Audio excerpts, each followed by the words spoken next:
నమస్తే. శ్రీ గురుభ్యో నమ. శ్రీమాత్రే నమ. ఆదిత్యాయ చ సోమాయ మంగళాయ బుధాయ గురుశుక్ర శనిభ్యే రాహవే కేతవే నమ. శ్రీమాత శ్రీ మహారాజ్ఞి శ్రీమత్ సింహాసనేశ్వరి చిదగ్నిగుండ సంభూత దేవకార్య సముద్యత. అందరికీ నమస్కారం. ప్రతి మాసంలాగానే మరి ఈ మాసం అంటే జనవరి 2025 ఫిబ్రవరి మాసం గాను మాస ఫలితాలు ఎలా ఉన్నాయి, ఇందులో ఉద్యోగ, వ్యాపార, వివాహ, విద్య, సంతాన విషయాల్లో ఎవరు ఏ రకమైనటువంటి ఇబ్బందులు ఉన్నాయి, యోగించే గ్రహాలు ఏంటి, యోగించినవి ఏమి అనేటువంటివి తెలుసుకోవడం కోసం చేస్తున్నటువంటి ప్రయత్నంలో ఈ వీడియోలో ఇందులో మనకి ముందుగా ఈ మాసంలో మనం చెప్పుకునేటప్పుడు చాలామందికి అంటే ఎప్పుడు చూస్తున్నటువంటి వింటున్నటువంటి ఒక కామెంట్ కానీ లేకపోతే మా అందరూ అంటున్నటువంటి మాట ఏంటంటే, మీరంతా చెప్తారు కానీ చెప్పిన దాంట్లో మాకు కొంతవరకే కలుస్తుంది అనేటువంటి మాట చాలా వరకు చాలామంది చెప్పారు. ఇది మనం చేసేటువంటిది గోచార ఫలితము. గోచార ఫలితంలో పూర్తిగా ఎగ్జాక్ట్గా అంత ఉండదు. మనకెప్పుడు కూడా ఎవరి జన్మజాతక ఫలితాలు అయితే ఉంటాయో అవి ఎగ్జాక్ట్గా యాక్యురేట్గా చెప్పడానికి అవుతుంది. ఈ గోచార ఫలితాలు అనేవి కొంతవరకు మాత్రమే, అంటే కేవలం 30-40% మాత్రమే ఉంటాయి. దైవవశాత్తు మీకు గనక ఈ వీటితో పాటు జరిగేటువంటి దశ అంతర్దశలను బట్టి కొన్నిసార్లు మనకు చెప్పింది చాలా ఎక్కువగా కరెక్ట్ అనిపించవచ్చు. అయితే ఎప్పుడు కూడా గ్రహస్థితి ఏంటంటే ఏ రకమైనటువంటి గ్రహస్థితిలో ఏ స్థితి ఉంది అంటే ఏవైనా వాటి యొక్క యుతి లేకపోతే దృష్టి వీటన్నింటిని బట్టి మనం చెప్పుకునేటువంటి స్థితి కాబట్టి ప్రతీ నెల మారుతూనే ఉంటాయి. ఎందుకంటే కొన్ని దీర్ఘకాలికంగా చలనం చెందేటువంటి గ్రహాలు ఉన్నప్పటికీ మరికొన్ని ఇప్పుడు చంద్రుడు లాంటి వాడు 2.5 రోజులకు ఒక రాశి నుండి మారుతూ ఉంటాడు.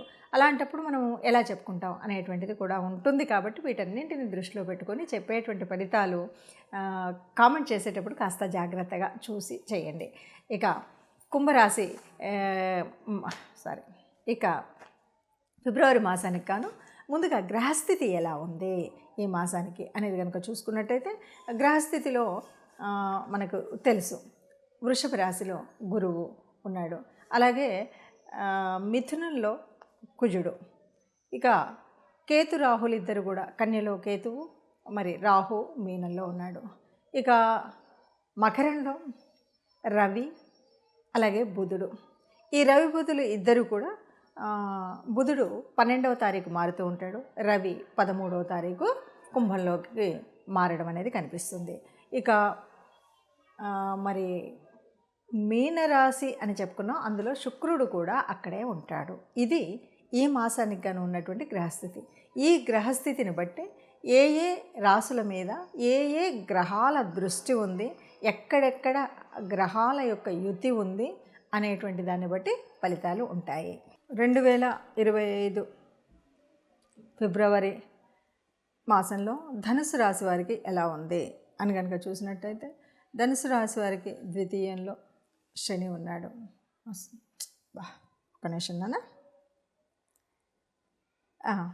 2025లో ధనుసు రాశి వారికి ఎలా ఉంది అని కనుక చూసినట్టయితే, ధనుసు రాశి వారికి మనకి మకరంలో రవి బుధులు ఉన్నారు.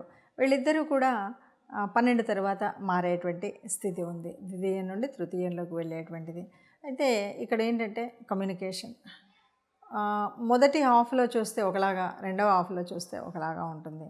ఎట్లా అంటే మొదటి హాఫ్లో కొంచెం సాఫ్ట్గా అట్లా ఉన్న, రెండవ హాఫ్లో కొంచెం అంటే ఈ మాసంలో రెండవ హాఫ్లో కొద్దిగా శూరత్వం, ప్రతాపం కనపడేటువంటి పరిస్థితి ఉంటుంది కమ్యూనికేషన్లో.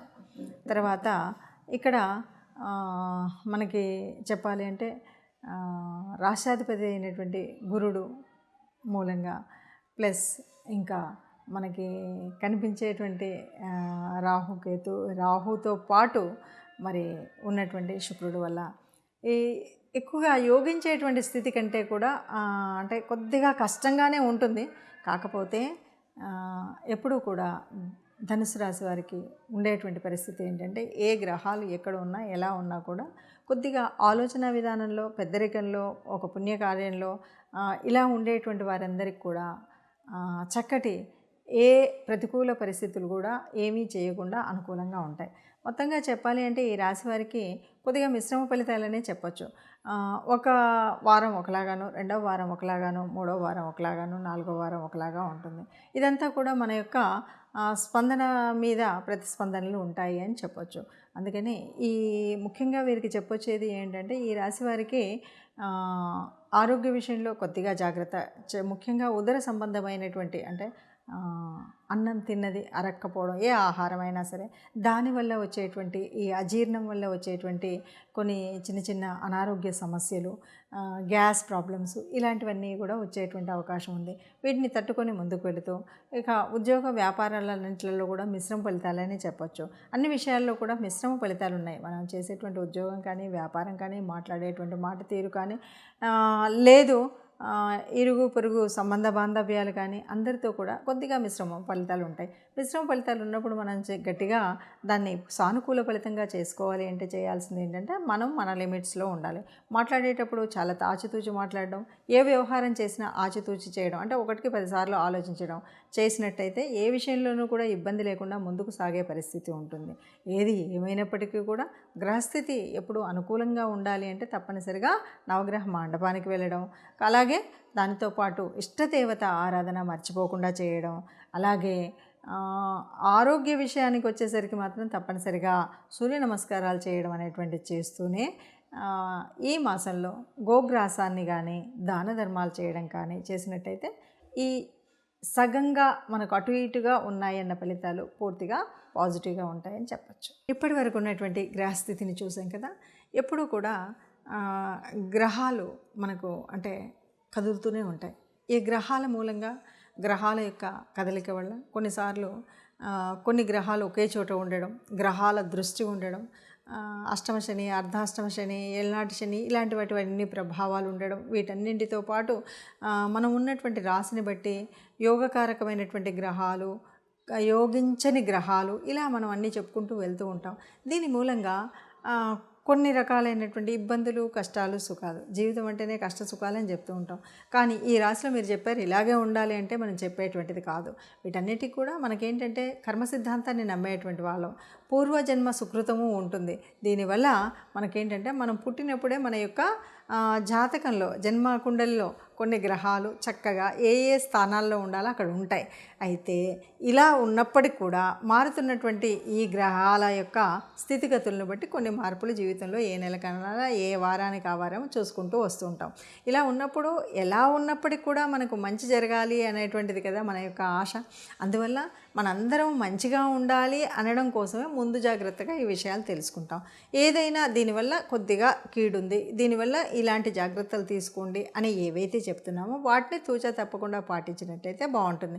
ఇది కాదు ఎగ్జాక్ట్గా నా జీవితకాలం యొక్క తెలుసుకోవాలి అంటే జన్మకుండలి తప్పనిసరిగా వేయించుకోవాలి. మీకు తెలిసిన మీ దగ్గరలో ఉన్నటువంటి ఎవరైనా జ్యోతిష్యుల దగ్గరికి వెళ్ళి పూర్తి జన్మకుండలిని వేయించుకొని పూర్తిగా దానికి సంబంధించిన విషయాల్లో మీరు తెలుసుకోవడం అనేటువంటిది మంచిది. అలా కాకుండా ఇలా కేవలము గ్రహస్థితిని బట్టి మారుతున్నటువంటి వాటిలో అంటే ఈ కోటాను కోట్ల మందిలో ఒక 30% వరకే మనకు దీని యొక్క రిజల్ట్ మనం చెప్తున్నట్టుగా ఉంటుంది. కాబట్టి అందరూ మంచిగా ఉండాలన్నదే ఆశ. ఆ మంచిగా ఉన్న వాళ్ళలో మనము ఉండాలి అన్నదే మన కోరిక. అందరూ హాయిగా ఆనందంగా సుఖంగా ఉండాలి. సర్వే జనా సుఖినో భవంతు. నమస్తే.